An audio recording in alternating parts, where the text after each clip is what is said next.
Good morning, I'm Dennis, and welcome to episode 1 of the Aquarian Edge. Just so that there is no confusion, this episode is on psilocybin, aka magic mushrooms, and its therapeutic effects on anxiety, depression, PTSD, OCD, alcoholism, and other addictions. And on a personal note, I'm going to add phobias, which I'll discuss later. But before we begin, there are a few housekeeping measures I have to take. First of all, you're probably wondering, this guy says he's a medium. What's that got to do with psilocybin? Stay with me. I promise it will make sense. To continue with housekeeping, anything I may refer to in the psychic or mediumistic realm is for entertainment purposes only. Now, regarding psilocybin, I am not a doctor or any kind of mental health professional. I am the co-founder, CFO, board member, and secretary of the board for Satya Therapeutics in Oregon, which is a licensed psilocybin company. As such, I cannot make any medical claims regarding psilocybin as a cure for any of the aforementioned mental health problems I referred to earlier. I am also not qualified to give any medical guidance. Furthermore, this channel is mine. It is not a Satya Therapeutics promotional channel. In fact, I may say things that my other co-founders may not agree with. I come to you as a client or patient of psilocybin who had suffered from anxiety, depression, OCD, phobias, and PTSD for most of my life, which began around the age of 5 years old. Although I have described my audience, the people who I really want to reach out to are those who suffer from these mental health challenges, who are afraid, if not terrified, of taking a psychedelic, because that was me. Even as the co-founder of the company, because of the way I was raised, there was no way I was ever going to take a therapeutic dose. No way, not going to happen. Even though I owned a company that, in my words, could cure what had ruined my life for my entire life, there was just no way I was ever going to take a psychedelic, period. It was the way I was raised. Drugs were bad. I never did drugs. And I was sure that if I took a psychedelic, that I would become psychotic, come back as zombie, come back as somebody else, and whatever other neurotic fear you want to think of. So what happened? What changed my mind from taking anything other than a microdose? Well, without going into all the details, for the first time in my life, I fell in love. Right as Satya was forming, actually. I had never loved anybody that much in my life. I was so in love and felt like the luckiest guy in the world. Then on New Year's Day of 2023, he left me without the slightest hint. Since I had never been in love like that before, I thought, oh, a few days or weeks and you'll be over it. Days turned into weeks, and then weeks turned into months. I personally had never experienced that kind of emotional and physical pain. No matter how hard I tried, I couldn't get over him. By April or May of 2023, I just didn't think I could take it anymore. And I said to myself, what's wrong with you? You own a company that can cure you. My words, my personal claim. As I live in Nevada, I called my partner, Andreas, and told him that I was coming and I was coming for a therapeutic dose. By the time I could get all the Airbnbs scheduled back and forth to Oregon, it ended up being our grand opening the week of July 17th, 2023, at our service center in Ashland, Oregon. Perfect timing. So now we begin the core of the psilocybin discussion. The first thing I'd like to say at this point is let's not use the word psychedelic anymore. That word still bothers me, and I know it terrifies a lot of other people. From now on, we're going to use the word journey because that's exactly what it is. This whole episode is obviously scripted.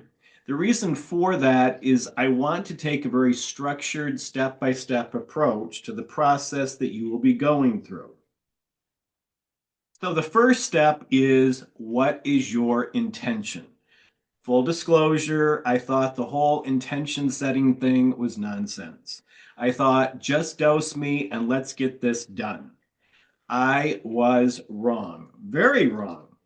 Luckily, the delay that booking all the Airbnbs took gave me time to get educated.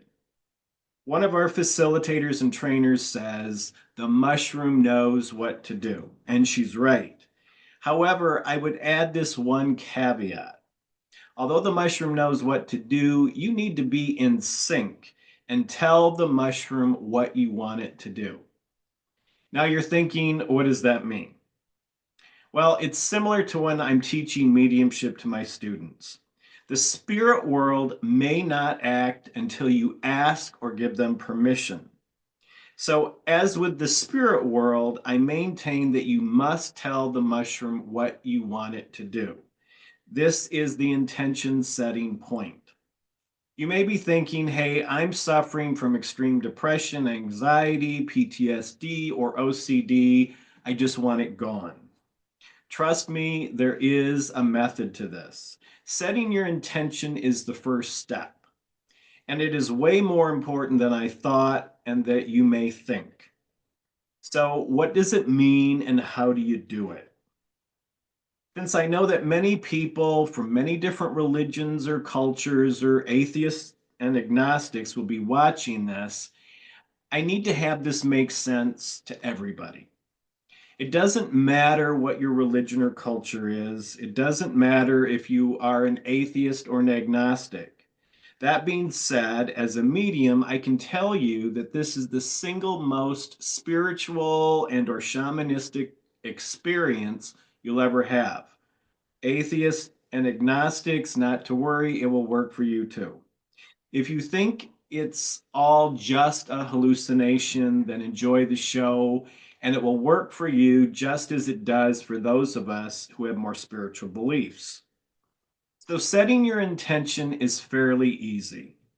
In my case, about 2 weeks before I went to Oregon, every night I would call in my spirit guides and teachers and I would tell them, I want all of this depression, anxiety, fear, terror, rage, OCD, and PTSD taken from me so I can lead a happy and full life. Boom. It's that simple. Do not, I repeat, do not attach any ulterior motives. The intention must be plain, simple, and pure.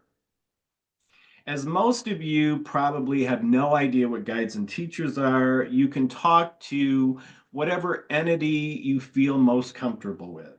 It can be your God, Jesus, Buddha, or whoever or whatever you want. For atheists, can I say speak to your higher self or your higher consciousness? Whoever or whatever you want to speak to in order to set your intention is personal to you. I just need you to plant the seed firmly in your mind. Before you take your journey, I would encourage you to speak, or excuse me, to spend a week or two preparing your mind for what you want healed before you take your dose. And not to worry, you will not be alone. Part of the process regulated by Oregon will be with the facilitator of your choice at whatever service center you may choose. Note, in Oregon, you must be 21 years of age to take psilocybin. Once you select your facilitator, there will be a couple of prep sessions with your facilitator. I'm saying a couple of prep sessions as this may vary depending on your own particular needs and situation. I'm going to pause here just to give you a heads up on a few things. Some drugs, namely antidepressants and others, will block the effects of psilocybin.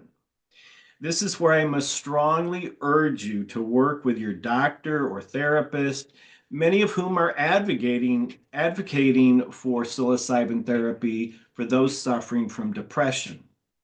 This is a bit of a catch-22 situation, which is why I am strongly urging you to work with your medical care provider. The best thing to do would be to go off your meds at least several weeks or 2 or 3 months before proceeding with a psilocybin journey.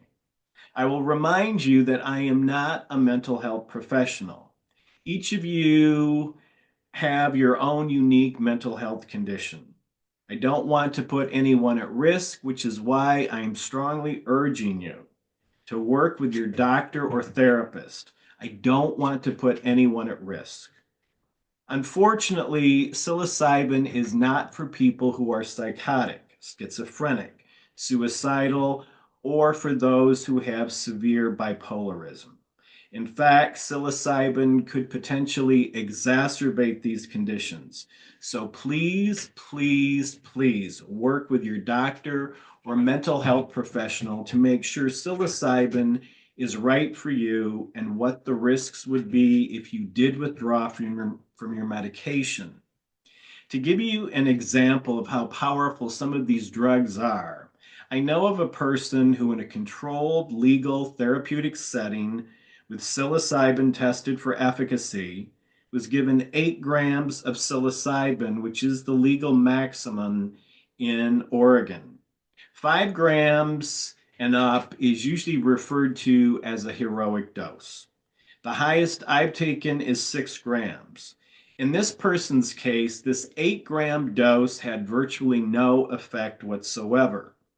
The client did not, as we say, launch, nor did they have a journey. To give you perspective, on my first journey, I only took 1.8 grams. I had a big launch, and the journey lasted 3 to 4 hours. So when I hear that someone took 8 grams, it's hard for me to imagine that nothing happened. I'm telling you this because this is how strong some of these drugs are that some of us have taken for our depression. We have all seen the commercials on TV where the drugs for people whose antidepressants aren't enough. So they have to take drugs on top of drugs, and then there's even more side effects. So some of you may be thinking, I'm in a no-win situation. This is why I am urging you to talk to your doctor about this. In many cases, doctors will work with their patients to reduce the medications and, in some cases, take them off drugs before psilocybin therapy. But there's a big but here. I am not just talking to a small group of people. Anybody can watch this episode, and everybody is going to have their own unique condition. In a perfect world, the best thing would be if you could withdraw from your meds 2 to 3 months before psilocybin therapy. But this could be dangerous for some people. And the last thing I want to do is to put anyone at risk. And let's face it, there are some of you who may be watching this who are in a high risk group. My goal is to help people like me who lost most of their life because of anxiety, depression, irrational fear, OCD, and PTSD. My personal pedestrian claim is that psilocybin cured me. Note, I say that as a client or patient, not as any qualified mental health professional. Depending on what data you look at, I think you'll find that psilocybin has about an 80% success rate. Personally, and speaking only as a patient, I have always believed that the rate of success would be higher if people only knew how to prepare themselves in advance by setting their intention and then whether or not they let the journey play out, which I will get to later. Yes, I know I've been redundant with my warnings, but my goal is to help and not to put anyone at risk. At this point, I hope you have a better understanding of why setting your intention before taking psilocybin is so very important. Just keep it short and simple, as I said, with no ulterior motive. If you're wondering why I caution against ulterior motive, I have known people who have set an intention something like, I want all this bad stuff taken from me so I can make a lot of money. This intention was not pure. And yes, I do know of a real case where a particular individual did just this and had a bit of a bad trip. I don't want to focus on bad trips. They are fairly rare, and in my pedestrian opinion, they can be avoided with proper preparation and journey facilitation. I know that's what a lot of you may be worried about. I would say let's not worry about a bad trip. I have had 4 journeys. All of them were different and unique, but they were profoundly spiritual and shamanistic. There was nothing frightening about them. I am also going to insert a challenge here for anyone who might be wondering about toxicity levels or overdose. My challenge is prove to me that there is any toxicity level or overdose potential for psilocybin. I can't make any claims, but if you have Netflix or Prime Video, there are several documentaries on psilocybin. My favorite is called Fantastic Fungi. As I recall, there is one guy who didn't know how much to take, so he ate the whole bag, and quite a large bag from what I gather. And no, no, no. I am not encouraging anybody to do anything like this. I'm just using this as an example in case anyone is worried about toxicity or overdose. Now, as for dosing strategy, this will be between you and your facilitator and maybe even with your mental health professional. But I'm going to give you my opinion. Just as someone who has gone through psilocybin therapy, I have had a 1 gram, a 2 gram, a 4 gram, and a 6 gram journey. I didn't notice any noticeable effect from the 1 gram dose. It was actually zero point 0.8 grams. Um, it just felt like I had had a couple of cocktails. After I took the 2 gram dose, all of my anxiety and depression were gone when I woke up the next morning. However, my OCD remained. So then I took a 4 gram dose, which was actually the most profound journey that I've had. But as fantastic as I felt, it just seemed to bring the OCD to the surface. So I thought, okay, let's go for 6 grams. My 6 gram journey was very deep, and upon my return, my OCD was gone for good, thank God. I'm sure I'm going to catch heat for generalizing about dosing strategies, but the reason why I'm doing this is that we have discovered that OCD, or the big O as the facilitators refer to it, is one of the most difficult things to eliminate. So, yes, I'm going to give you my opinion on dosing, and you can discuss it with your facilitator. My belief in general is that a dose in the range of 3.5 to 4 grams usually does the trick for anxiety and depression. However, if you suffer from extreme symptoms, and especially if it's OCD, I would recommend a higher dose in the range of 5 to 6 grams. But again, it's up to you, your facilitator, and maybe your doctor. For a lot of people, it's like one dose and you're done for life. But don't be discouraged, as some people may take 2 to 3 journeys, depending on the severity of their condition. I obviously did. A lot of people ask me, how often do you have to do it? The answer is once you do your therapy, you really don't need any more. As a patient, I would submit that this was a cure for me, not a treatment. Psilocybin is not like your antidepressant that you have to take every day. In most cases, all it takes is one journey. But to be honest, I'm really working towards my opinion on microdosing. Microdosing is good, but I always ask why. I actually have a lot of friends who microdose every day. Why?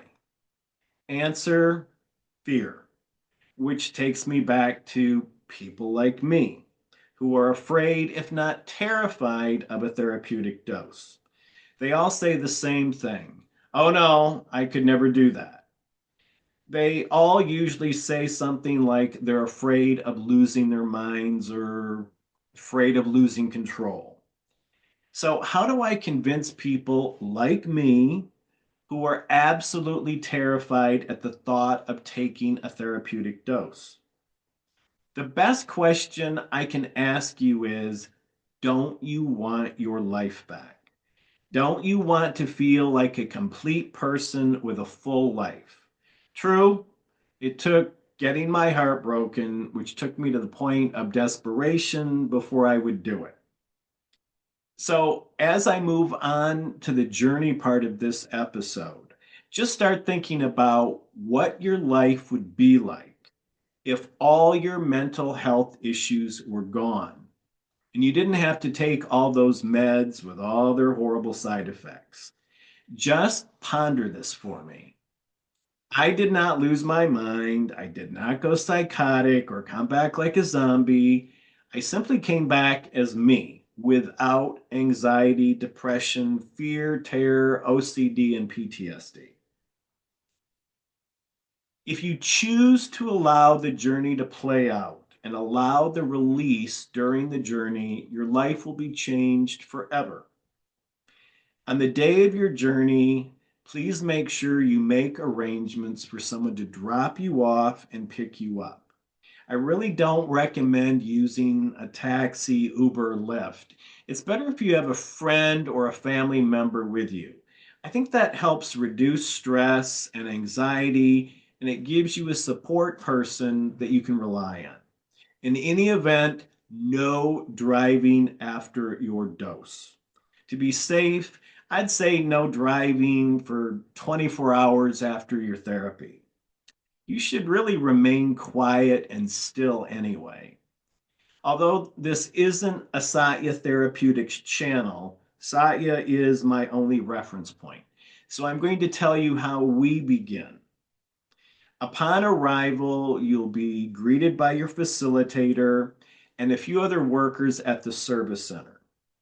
Jennifer, our other founder and CEO, says that she wants to build a cocoon around the client as soon as they enter the facility. We like to keep the environment very quiet and welcoming. In addition to your own facilitator, you'll meet one or two other people from the staff. The reason for this is that so that you already know them. As journeys take 4 to 6 hours, if your facilitator has to leave the room momentarily, another staff member might come in to sit with you, and we don't want you to be startled by seeing a face you don't know. So, going into it, you will have a chance to get acquainted with one or two people who might be in the room with you during your journey. Okay, so now let's talk about the journey itself. As I always tell people, fasten your seatbelts. I'm going to be honest. But before I do, please listen to me all the way through because the first few things I'm going to tell you will probably upset some people. But work with me here, please. So, what I'm about to tell you is, in my opinion, is the worst thing that could possibly happen. After you are administered psilocybin, you'll launch in about 30 minutes. Could be 15, could be 45.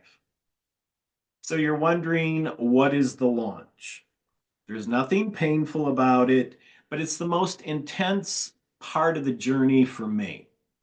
If I were talking to a group of mediums or metaphysicians, I would liken it to going into trance or perhaps a true out of body experience. I would say that it's at the point where the Akashic record opens and you are taken into another realm or dimension. But for most of you, that is not going to make any sense. And with psilocybin, the launch is far more intense than trance or astral travel. Launch is another term you will hear that I am not terribly fond of just because I think it can create more anxiety for some people. So let's say that it's the process of being taken to the sacred place. So, what I'm trying to get across to you is that on one hand, I want to prepare you so you're not surprised. You could pass out for a few minutes. But in any event, I think that during launch, there is some kind of a short blackout period. You just may not remember that initial point of your journey.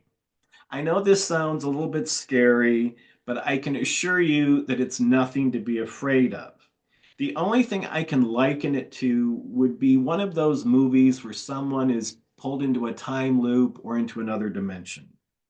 Now, although I'm sure there are many who will disagree with me as a medium, I firmly believe that psilocybin opens your Akashic record, which is your book of life, past, present, and future, at which point you were taken into another realm or dimension for healing.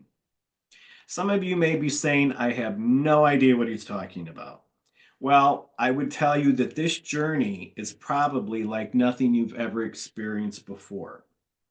I don't know if I can actually convey to you exactly what happens during launch, but if I can prepare you for what's coming, you'll be less disturbed when it happens. For me, I usually start seeing geometric patterns, which I would say is the Akashic record for my metaphysical listeners. And then it's like being pulled into another dimension or realm. Now, for a medium, this is normal. We go into an altered state when communicating with spirit, and it's even more intense with trance. But most of you are not mediums, so how do I explain it to you? Well, I may not be able to explain it that well, but if I can just prepare you for each step, I'm hoping that you'll find it as spiritual as I do. Everybody is different and times are going to vary, but I would say that when I launch, it's probably about 30 minutes, give or take, before I feel like I'm sailing through the journey itself. Now, as I said earlier, I'm going to be honest, and I doubt if anyone is going to like hearing this next part. Although it doesn't always happen and has never happened to me, there are three things that could possibly happen. And before I tell you, please stick with me so I can tell you how to avoid some or all of it. At launch, some people do vomit and or urinate and or defecate themselves. Okay, now that I've told you, here's what I tell my friends. On a day that I am going to take a journey, I get up, have breakfast a couple of hours before my journey, and make sure that everything that's inside me gets purged before I take my dose. For my first journey, I had the benefit of this knowledge. So I was all ready because I absolutely positively did not want to vomit or soil myself. I will also tell you that on my first journey, as I was launching, I had this strange sensation as if my bladder was going to spontaneously empty itself. As it was the very beginning of launch, I remember thinking to myself, haha, there ain't nothing in there. So nothing happened. I also thought I was going to vomit, but instead I passed out. Far less messy. Now, just so you know, all of these things are common. And at least at Satya, there will be a vomit basin at the ready. And we threw a we usually throw down a special large pad beneath you before your journey starts. This is why your facilitator will tell you to bring a second set of clothes. I will also tell you that some of our clients just wear a diaper. So if you're really worried about soiling yourself, well, wear a diaper to be safe. Now, yes, I know this sounds gruesome to some of you, but if you follow my prior instructions, your chances of having a soiling incident will be greatly reduced, if not eliminated. Interestingly, on my next three journeys, which were at much higher doses, I never experienced this sensation of purging again. Okay, so now if you're still with me, you can breathe. The only scary part is over. I'm always afraid that if I tell someone that they could vomit or urinate and or defecate themselves, they'll run. Just remember, not everybody experiences this. And if you do, your facilitator is used to it. Just a note to all of you clean freaks out there, Andreas's wife, Jennifer, the other co-founder, has to have everything sterile all the time. Although we have all sorts of cleaning equipment at Satya, when there is any kind of a spill, Jennifer will usually just throw out a chair or a couch and go buy a new one. Now she's found these nice pads that we place under our clients, and it kind of looks like a white quilt, actually. But if you take my advice, I think you'll be fine and you don't have to worry about any of those unpleasant details that I described. But if it happens, just don't worry about it. Now that we're past the unpleasant part, you are now on your journey. One thing I would like to interject at this point is that I recommend wearing a blindfold or a sleeping mask. You can buy these at Amazon, but I'll take credit for being the person responsible for Satya carrying these for anyone who wants one or forgets to bring theirs. In addition to psilocybin making me light sensitive, the journey happens in your mind. All the stories I've heard from people who talk about visual hallucinations while on psilocybin, I can't relate. I had heard so much that during all four of my journeys, I would lift up my blindfold during all parts of my journey just to see. And no, I never saw anything. The only thing I would say is that my vision was distorted, but no, I wasn't seeing rainbows pop up out of the floor. Nobody looked like a monster. None of that ever happened with me. Is it possible? Yeah, I guess so. But I would say to those people, you're interrupting your journey. Keep your blindfold on. And no, you don't have to wear a blindfold, but I find it very comforting. And I also prefer to lay down during the journey, but it's your journey. So you can sit up and not wear a blindfold if that's what you want. Also, given that journeys last 4 to 6 hours, yes, you can pause your journey and use the restroom if you need to. Your facilitator will have water there for you if you get thirsty, and Jennifer always keeps food at the service center if you were to get hungry. Personally, I would wait until after the journey is done before I would eat. And yes, I do have cravings after the journey is over. So my recommendation is drink water during the journey if you want, but I wouldn't eat.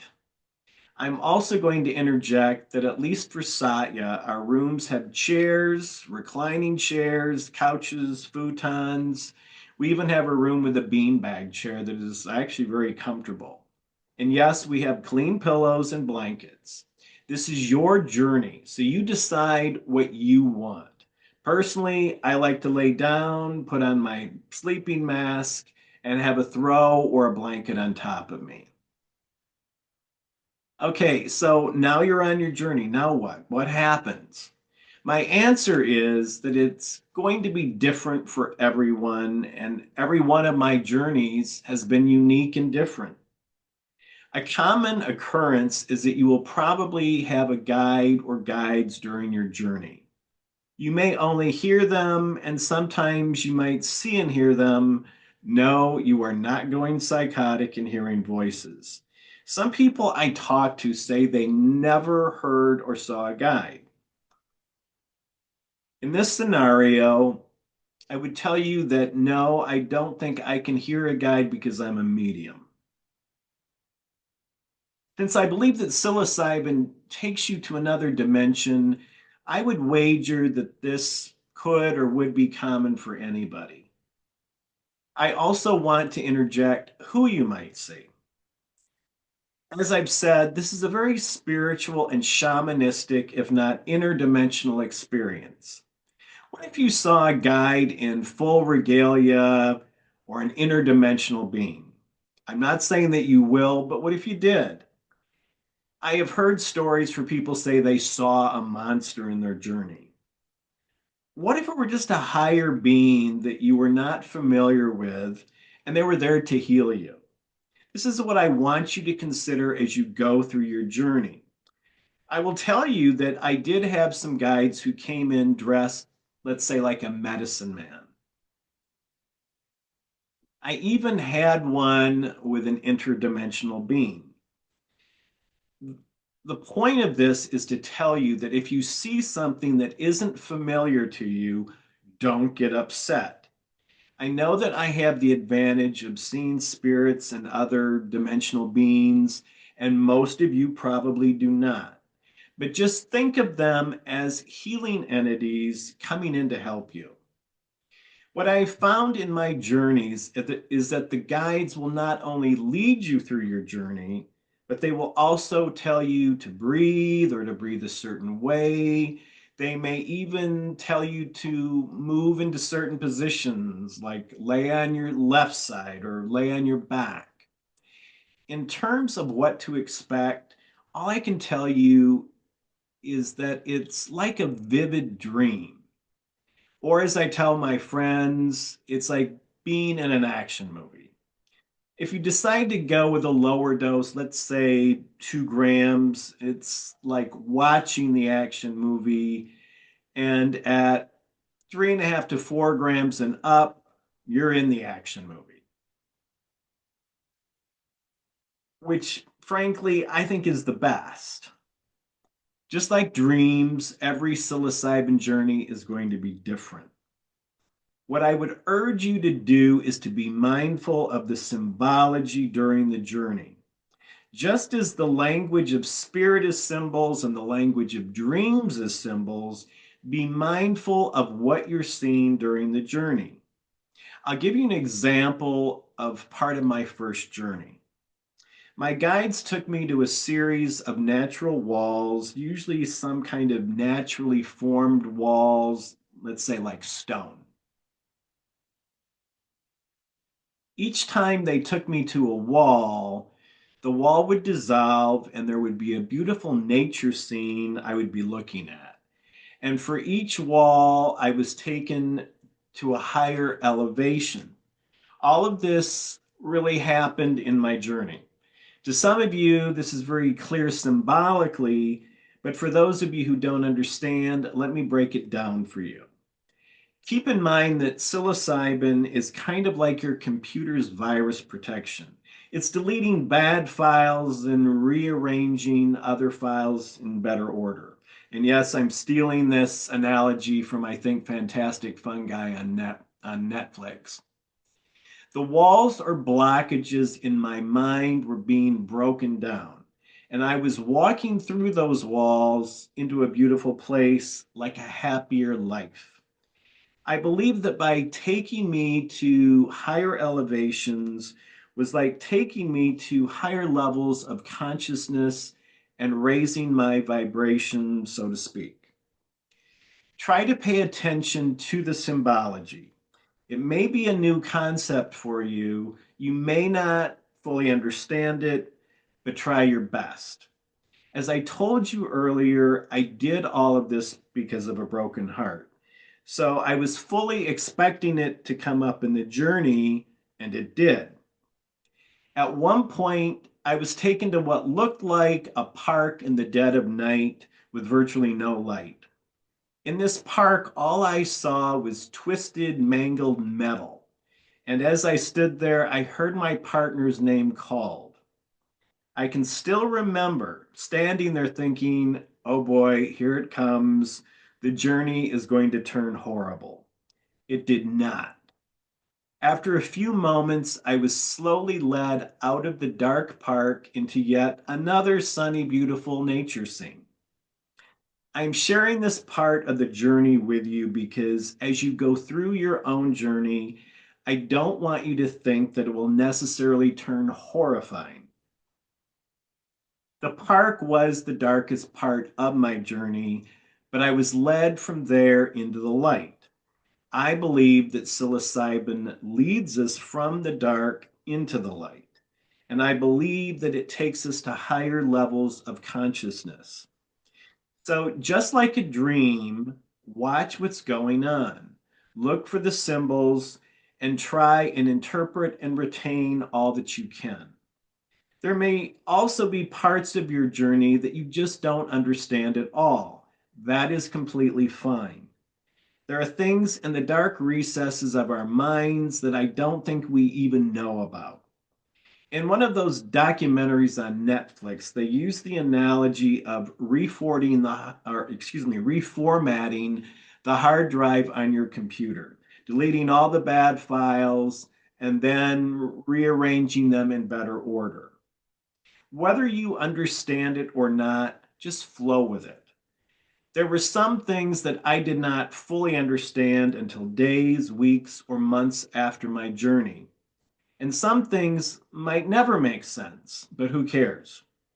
Once your journey is over, you become a whole, healthy person who now has the opportunity to live a full and happy life. Some of us never thought that day would come. So, just as we have no idea what we're going to dream about tonight, I can't tell you what is going to happen in your journey. The most important part about the journey is that you let it flow and play out, however that may be for you. Yes, that was a hint. You're wondering, what does he mean by however that plays out and let it flow? Some journeys, as we call it, are loud. Yep, you guessed it. That means you get loud. Now, before you freak out, just listen to me. I told you I was going to be honest with you. In some journeys, as I did my third journey, you could start rattling away in some form of babbling. My advice is don't freak out. Just let it happen. To me, a big part of psilocybin is purging. And I believe that when this happens, it's part of the purge of all of the damaged files in our brain. I would just remind you of the quote I gave earlier from one of our facilitator trainers. The mushroom knows what to do. And I say, let the mushroom do its job. However, as you will see, once you're in the journey, you do retain an element of control. For instance, you may come out of the journey and drink some water, or if you need to, yes, you can go to the restroom. And then you can come back and close your eyes and just re enter the journey. Another thing that I'm going to comment on is your breathing during the journey. If you find your breathing is odd or erratic, I experience this on every one of my journeys. For those well schooled in metaphysics, you'll probably be familiar with the science of breath, and there is a book with this very same name. It's one of the first things teachers will recommend to their students studying mediumship. Most of you probably aren't aware that this is how mediums reach an altered state. For whether it's spirit communication or for going into trance. Different forms of breathing techniques are crucial during the altered state. So, if any of you should experience odd breathing patterns, this was normal on every one of my journeys. In all of my journeys, the guide would tell me to breathe or how to breathe.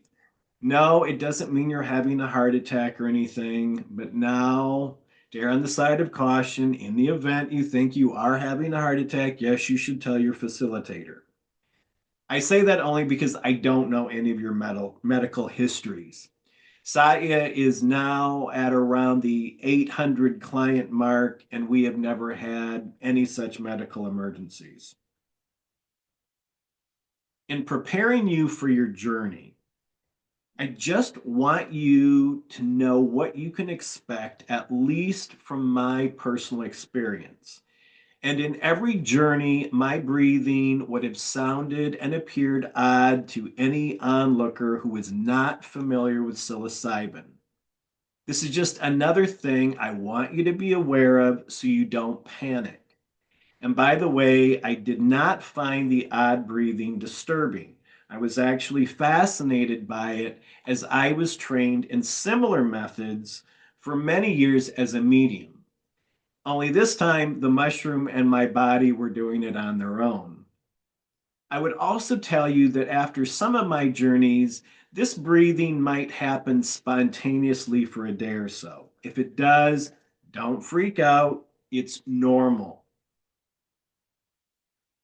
If you can swing it, I would recommend that you do not return to work and to try and remain calm and introspective for, I would say, 2 days after the journey.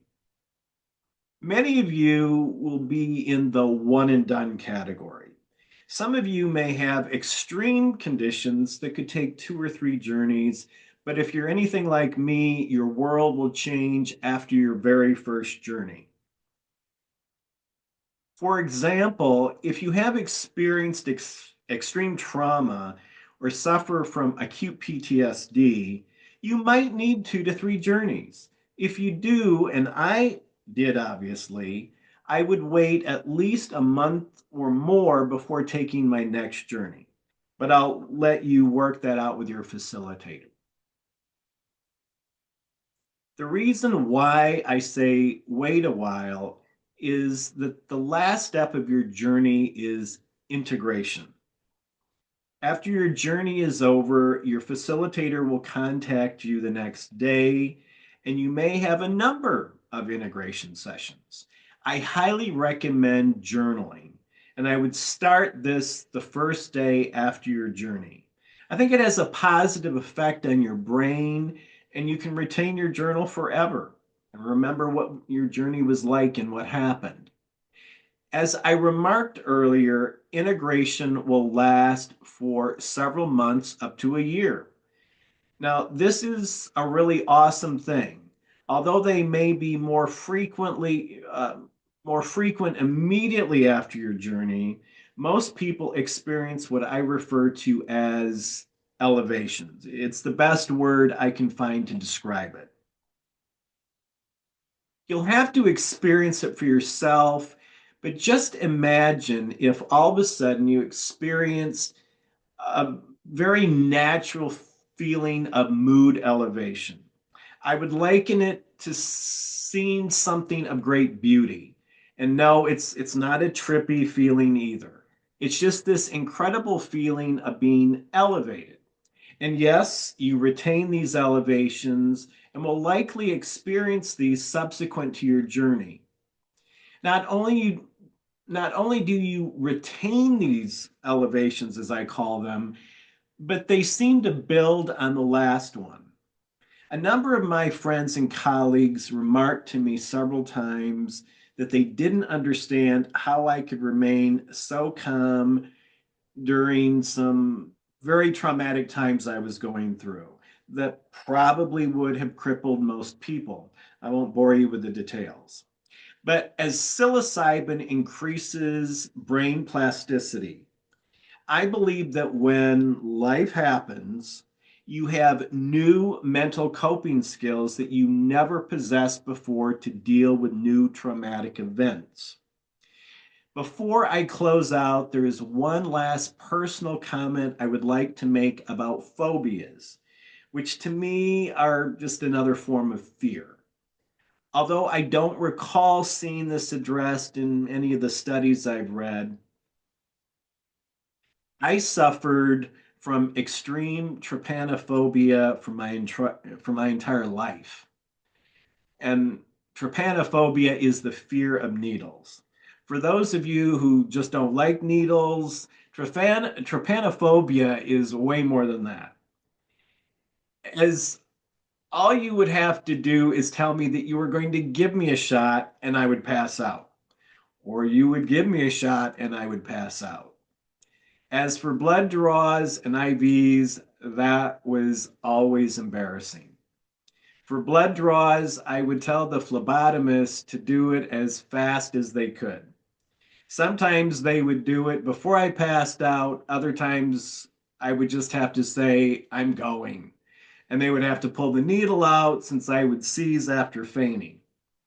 When I had an IV put in for surgery, I would begin trembling uncontrollably from the neck down. It was really embarrassing. But hey, I warned them. After psilocybin, I have never passed out over a needle. Coincidentally, I had to have my yearly lab work done soon after my second journey. Yes, I was a bit apprehensive, but thought, I think we can do this. Historically, I had to be on my back for safety reasons. This lab had no bed. So I sat in the chair. The tech pulled up my lab sheet on her monitor, and what do you think she said? Oh, wow, this is a lot of blood. I thought, oh, great. So I sat there, vial after vial after vial, thinking, ain't nothing happening. God only knows what my doctor wanted to test me for. But after the marathon blood draw, I just stood up, walked out, and drove home. Oh, but wait, it gets better. A day or two after the blood draw, I received a call from the lab. There had been an accident at the lab. They dropped my vials and broke them. So I had to go back and have it all done all over again. And no, I'm not making this up. So I go back to the lab for a second marathon blood draw, and nothing happened. I can't say that psilocybin will cure any of your phobias, but it did with mine. I'd be interested if anybody knows if anyone else who has received the same benefit from psilocybin. That brings me to the end of this episode on psilocybin. If you are like I used to be, and that means terrified at the thought of taking psilocybin, but are now a little more open to it, I have succeeded. If you're still terrified, I've failed. Although this was meant to be a perspective from a pedestrian client on psilocybin, my target audience was not only for those who suffer from anxiety, depression, OCD, AUD, and PTSD, but specifically to those who suffer from these conditions and are terrified at the thought of taking a journey. You have to ask yourself, do I want to continue suffering, taking all those meds, and wasting away what could be a happy and full life? As I told you at the beginning, my journeys were the most spiritual shamanistic experience I've ever had. But before I sign off, I am going to comment on cost. I have heard of places charging up to $13,000 for a journey. That is ridiculous. Because of the way psilocybin is regulated, there is a cost for the room, a cost for the psilocybin, and the fee that goes to the facilitator. So, depending on where you go for your journey, the cost could be in the neighborhood of $2,500 to $3,000. At Satya, we've tried to make it as affordable as possible to everyone. So, Andreas, the other co founder, has come up with a $1,250 all in journey for those with limited resources. There are also times when we're doing training, and I think you can get a $500 journey rate in a group setting, but we don't do practicum that often for new facilitators. So you would have to call Andreas and ask him if there's anything scheduled.